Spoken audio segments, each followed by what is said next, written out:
Hello and welcome to another exciting edition of Jamaica Magazine. I'm your host, Adrian Atkinson. It's the 23rd day of December. As you plan to celebrate the festivities of the season and as you try to get in those last-minute Christmas shopping trips, please do so responsibly. We've got plenty lined up just for you today, so please stay with us. We'll be right back after the news and this public service announcement.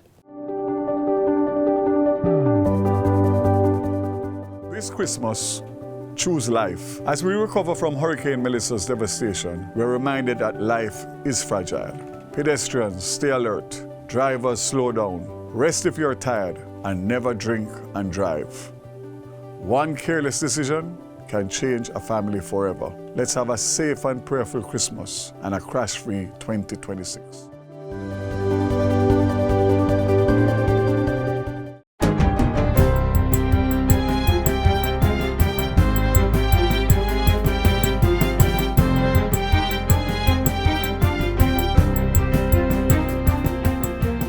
Good day, I'm Theodore Henry and this is your JIS News for Tuesday, December 23, 2025. 58 personnel from the Engineering Corps of the Ghana Armed Forces have been deployed to assist with recovery efforts following Hurricane Melissa. The team arrived on the island last week and will carry out roof repairs over a 6-week period in 3 communities in St. Elizabeth. The details were shared by Minister of Foreign Affairs and Foreign Trade, Senator Kamina Johnson-Smith, during Friday's sitting of the Senate. Together with equipment from as mundane as wheelbarrow and chainsaws to generators, rations, self-sustaining, solar lamps, construction equipment, all here due to cooperation between the US, Ghana, and Jamaica, ensuring that they have 6 weeks now to be constructing roofs and other affected personal infrastructure. The Ghanaian team will complement members of the Guyanese military currently stationed in Westmoreland. So this is the next phase. We are looking to finalize the arrangements with personnel from Rwanda, who will be the next component to come. And again, all of this takes place with coordination between the ODPEM, MLSS on their assessments, and it is really looking at giving the greatest impact as possible. Again, thanking triangular cooperation where the US has the transportation, Ghanaians have the personnel, we provide the construction equipment that has either been donated or procured, and together we ensure with the housing, transportation and logistics management of the JDF that this immediate recovery reconstruction is able to commence as early as possible.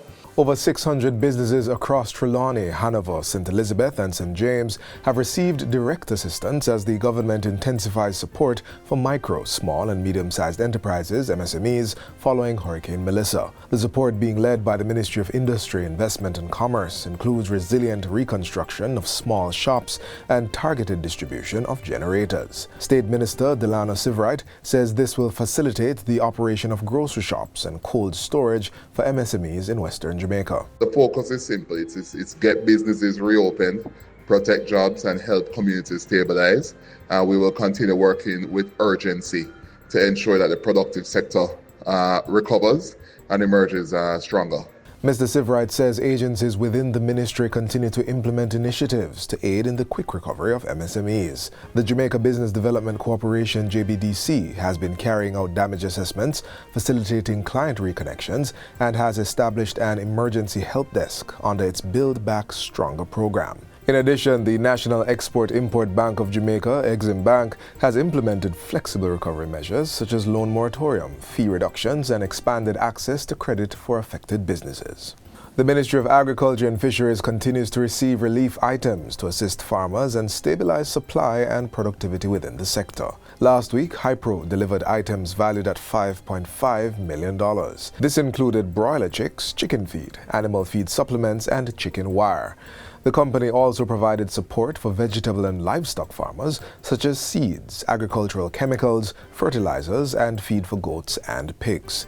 Portfolio Minister Floyd Green praised Hypro for the timely intervention, noting that the donation would help to ease the financial strain on farmers and accelerate the sector's recovery. The other thing I want to commend the team from the ministry working with our main companies and the approach that they're taking to try and accelerate the pace of recovery, especially on the egg production side, where what they're looking to do is to transform, as you have heard, private spaces that would be normally have birds that now don't have birds, and to transform those into growing areas to see if we can ramp up our pullet production to try and get egg production back up in the quickest possible time. Vice President for the Hypro Division at Jamaica Broilers Group, Colonel Jamie Ogilvie, explains that the company is on a mission to prevent a shortfall in chicken meat during the Christmas holiday season and beyond.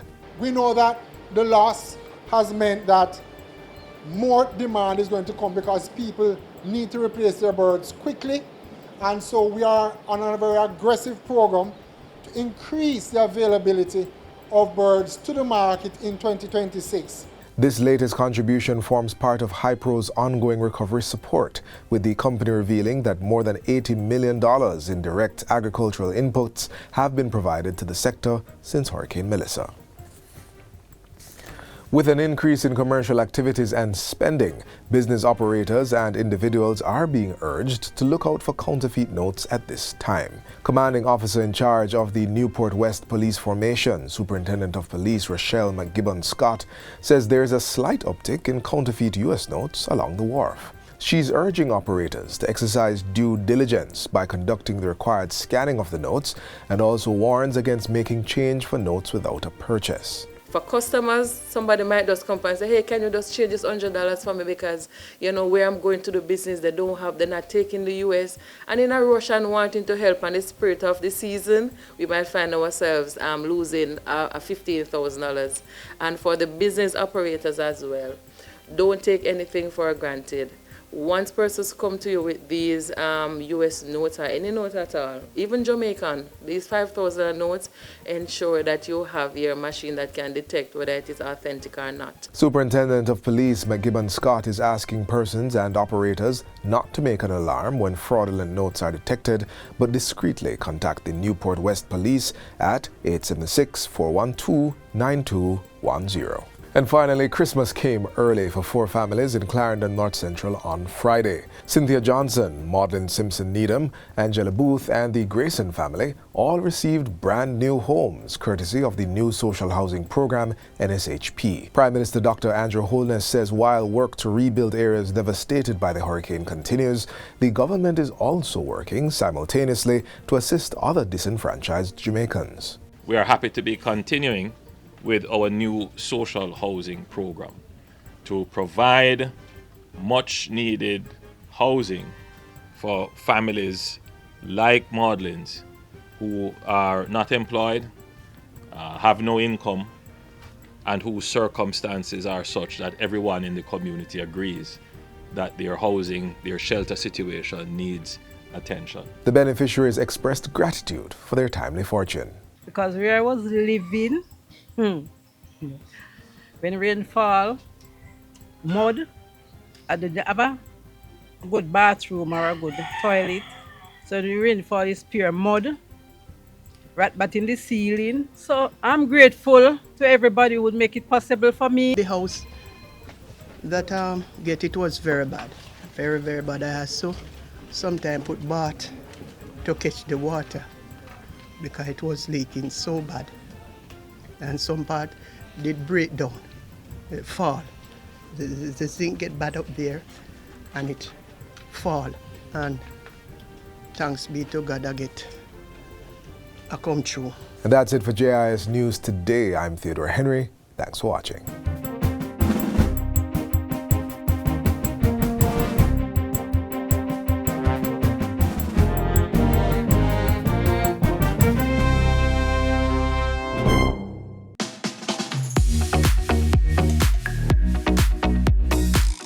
The Rural Agricultural Development Authority, RADA, is dedicated to helping you recover and rebuild. Farmers, just let me say that RADA is there working on your behalf. We're there to make sure that you bounce back quickly and even stronger than before. So don't give up hope. The RADA team is on the ground, providing technical guidance on recovery strategies, including crop and livestock rehabilitation. Rest assured, help will come to you and you'll be able to bounce back. For queries and information, WhatsApp 876-436-8879 or call 888-ASK-RADA.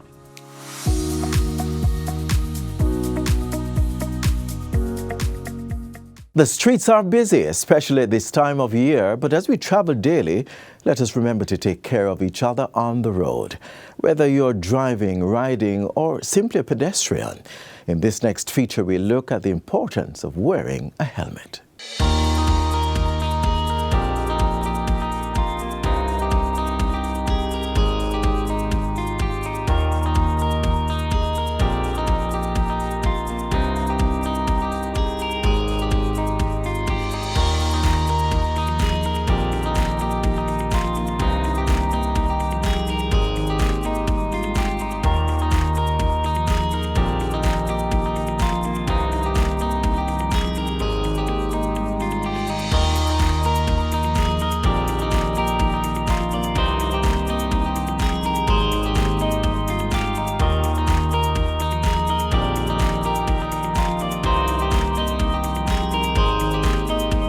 In Jamaica, motorcycling is more than just a transportation. For some, it's a lifestyle. But this thrilling ride comes with high stakes. Data from the National Road Safety Council shows that motorcyclists account for more than 30% of fatalities from road crashes. 90% of the motorcyclists who die on our roads were not wearing a helmet. With these alarming statistics, the Jamaica National Foundation JNF and the National Road Safety Council NRSC have combined forces to create the National Helmet Wearing Coalition NHWC. The initiative is being funded by a global charity, the FIA Foundation out of London. The main purpose is to create an environment, an ecosystem if you will, where motorcyclists will want to wear a helmet and will want to wear an approved standard helmet. Tradition and habit often outweigh safety in Jamaica. Many riders shun helmets and gear, risking severe injury and death. If you wear a helmet and you are involved in a crash, up to 60% of those who are involved in a crash will not die. And the main reason for this is that helmets protect your head. And head injuries is a big problem with motorcyclists. They die because of this. They die because of other reasons. They have problems with their legs. They have severe injuries because they're wearing slippers and shorts. But the big problem is that they're not wearing helmets. In recent years, the roads have become increasingly dangerous for motorcycle drivers. We have seen a tremendous increase in the number of them dying. So we have had a tremendous jump. And it's mainly due to the young motorcycles, which are cheap imports out of China. And if the police sees them, because police sees them because they have no license, they have no insurance, and police sees them and they buy another one tomorrow morning because they have money from different sources. Picture this. You are behind the wheel and suddenly a yang zooms towards you pulling a wheelie. It's a heart-stopping moment, isn't it? It's scary. You can make a sudden move and endanger your own life. So that's a big problem now, and it's not just a young. I've seen the messengers who are transporting lunch and dinner and all kind of things, doing wheelies also. It's crazy. It's a cultural change that we need to address and address head on. It's not easy. Cultural change takes place over a long period of time. But we believe that we have the right messages. We are developing them now. Several different types of helmets are available in the market. These include full face, half, and three-quarter helmets. A full-face helmet protects your entire head and face, as well as your neck, which makes it the safest sort of motorcycle helmet to protect you in the event of impact. Half helmets cover the top and back part of your head. This style offers the lowest level of protection. Three-quarter helmets cover everything except the rider's face. Outside of helmets, many motorcyclists are also driving under the influence of alcohol and drugs such as marijuana. Data done by Dr. Carey Fletcher of the St. Anne's Bay Hospital, an orthopedic surgeon, shows that many of the riders who crashed had consumed alcohol up to 3 hours before the crash, and many of them were driving under the influence of smoking marijuana, weed. So if you can get these drivers to do not drink and drive, do not smoke and drive, do not smoke ganja and drive, then they'll be in a better position to live, survive, and to avoid serious injuries.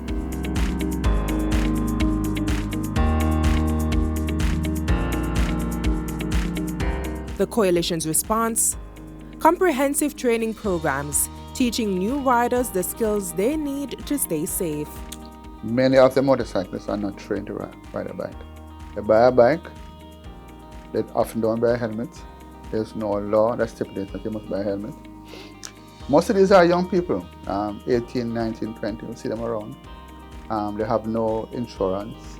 However, riding without a helmet is a ticketable offense under Section 74, subsection 3 of the new Road Traffic Act. Drivers can also be fined for failing to have their pillion wear a helmet. The fine is $8,000 and 2 points are deducted from the driver's license for each offense. And driving without motor vehicle insurance could land you a ticket of $20,000. Many of them are behaving irresponsibly in other areas of their life. They jump on a bike, they just went around the corner, they don't believe that it's going to cause them any trouble. And because of this, many of them die and are injured. So the first thing that we have tried to do is to start a training program. We started a training program in Westmoreland in association with the Ministry of National Security, Heart Trust, and other agencies to try and train bikers to ride properly. And part of the program, part of the incentive is that once they pass the yard test in this training program, when they go to the depot and the ITA, they don't have to repeat it. They just need to do the other standard tests that they do there. So it's an incentive. With support from the Office of the Prime Minister, so between the Prime Minister's program and the National Helmet Wearing Coalition and other areas of funding, we're hoping to get a helmet on the heads of every driver in this country. And the Coalition's message to motorcyclists: wearing a helmet will save your life. If you're a motorcyclist, it will save your life. Wearing a helmet is a sensible thing to do. It should become part of your whole approach to riding. Riding is a fun thing. It can be a fun thing. Yes, it is for many a means of transportation, moving from point A to point B. A lot of riders are people who are working class citizens who use their bike to ride to work every day. And there are some who really enjoy riding. So in order for you to deal with both of those issues, in terms of going to work and enjoying the riding, you wear helmets, you'll survive. You'll survive for your family's sake, you'll survive for the nation's sake, and you'll survive for your sake. So get to the program, wear a helmet.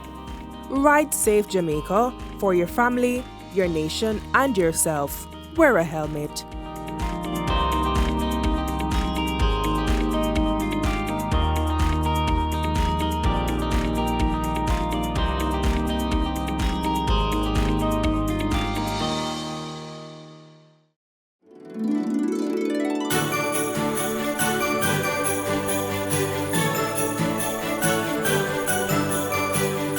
In a world that moves so fast, sometimes we forget the moments that matter most.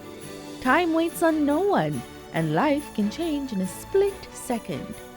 This Christmas, Cherish the moments we're blessed to share, the simple ones that become our most treasured memories. When we give our full attention, when we show up with our hearts, we give the greatest gift of all. This season, put down the screens, slow down, and give the gift of time, because nothing is more valuable than the moments we share.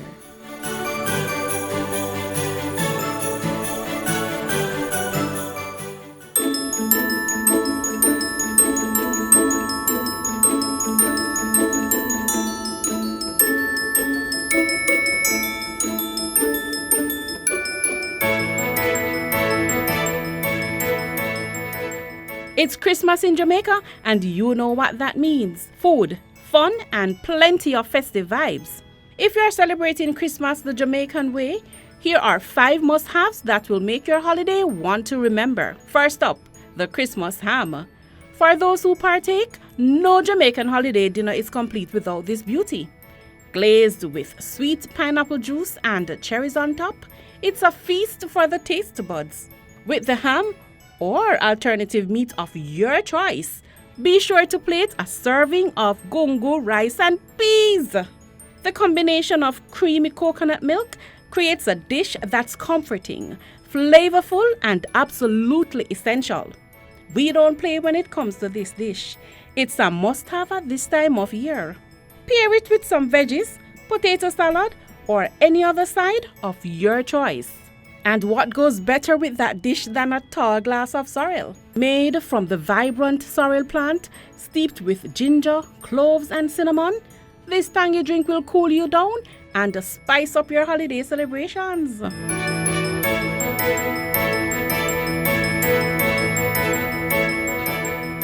Now let's talk about dessert. You can't have a Jamaican Christmas without the cake. This rum-soaked fruit-filled cake is as rich as a holiday spirit itself. And now that we're fed and full, finally, the Christmas lights. From glowing homes to twinkling trees, Christmas in Jamaica isn't just about the food. It's about turning your home into a festive wonderland. So there you have it, my 5 must-haves for a Jamaican Christmas: ham, rice and gongo, sorrel, Christmas cake, and of course, the lights under which we gather to enjoy it all. Of course, you can celebrate Christmas with whichever food that satisfies your palate. Modify and swap out to taste. From our Jamaican family to yours, we wish you a Christmas full of good food, great company, and plenty of festive cheer. Merry Christmas!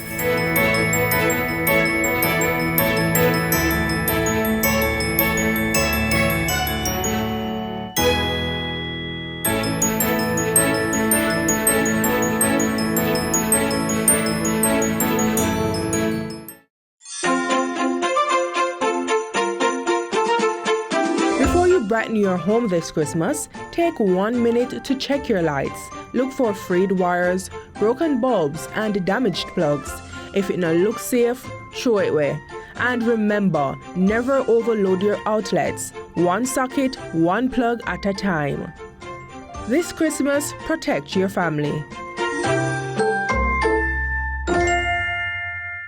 As we enjoy the togetherness of the season, it's time to look out for the health and well-being of our children. Let's now turn our attention to an important health topic: deworming, why it matters, and how it can affect daily life.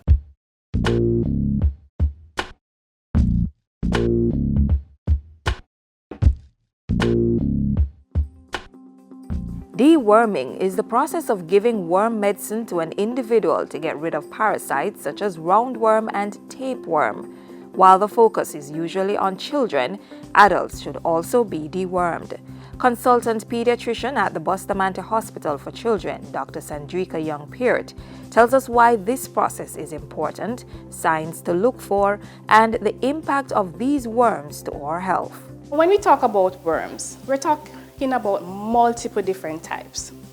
We may talk about the roundworm, the pinworm, or we can talk about the whipworm. And these are just some of the few worms that exist. The worms can actually cause a disease burden on our society, and the complications of having worm infestations are numerous and problematic. it affects how our children may concentrate and may be able to learn. There are actually documented findings that it actually affects your cognitive and your physical development and your ability to concentrate in school. And so it's actually important that we actually rid our children of these parasites. According to the WHO, approximately 800 million children are actually affected by worms each year. So what are some of the signs that a person may have worms? Symptoms could be what we commonly think about, like grinding of the teeth. They may be itching their anus, right? They may actually have weight loss. They may feel very tired and fatigued. And these are just some of the symptoms that may give you an indication that your child may have worm. They may not have any signs at all. Or they can have other signs and symptoms, such as vomiting, abdominal swelling or distension, diarrhea, or constipation. If the worms actually form balls, they can actually block the intestines, and that can either cause constipation and cause the child to vomit. They can also present with wheezing, and we may think they are actually asthmatics, but it's actually the worms that have migrated into the lungs to cause obstruction of the airway and cause the child to wheeze. So how do they get infected? They may get infected either by eating or drinking contaminated water or food. If there is inadequate or improper waste disposal, and if we don't wash our hands before we eat or drink food. And there's a particular worm that you can actually get if you actually walk barefooted. So that is also something to bear in mind. And so it's actually important that we actually give our children worm medicine so we can actually target getting rid of these worms and actually reducing the worm burden in our society. You can deworm your children twice per year. You should actually give them worm medicine, and all the persons who are in the household should also get the worm medicine at the same time. It is important that our adults also be treated or dewormed, because we can be asymptomatic, meaning that we don't have any symptoms at all, but we can still be carriers of worms. And when we excrete or pass our feces, especially sometimes when we do it inappropriately, we may pass out the eggs of these worms. Then our cows or poultry or pigs may actually ingest these when they feed. And then that's a vicious cycle. And should our children be playing in the areas where waste is inadequately disposed, then they too can actually pick up the eggs or the larvae on their fingers. And if they don't wash their hands before they eat, or while they're in the midst of playing, they may actually put their fingers in their mouth, then they too can actually ingest these worms. So how can you prevent your child from getting worms?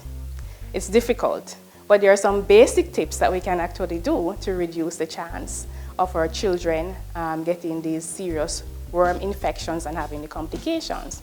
It's basic hand washing before eating our food, allowing our children not to walk barefooted, allowing our children not to play with the pets, especially if their pets are not treated quite frequently. And importantly, proper hygiene. Ensure that our waste is disposed properly. So it's pretty important that we all get on board as adults so we can actually reduce the worm burden and the impact on our society.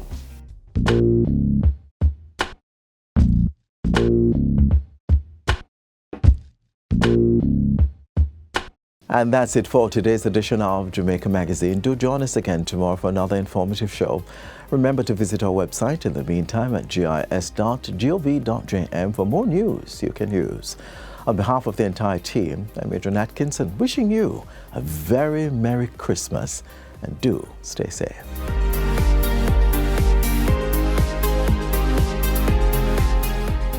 This has been a production of the Jamaica Information Service, the voice of Jamaica.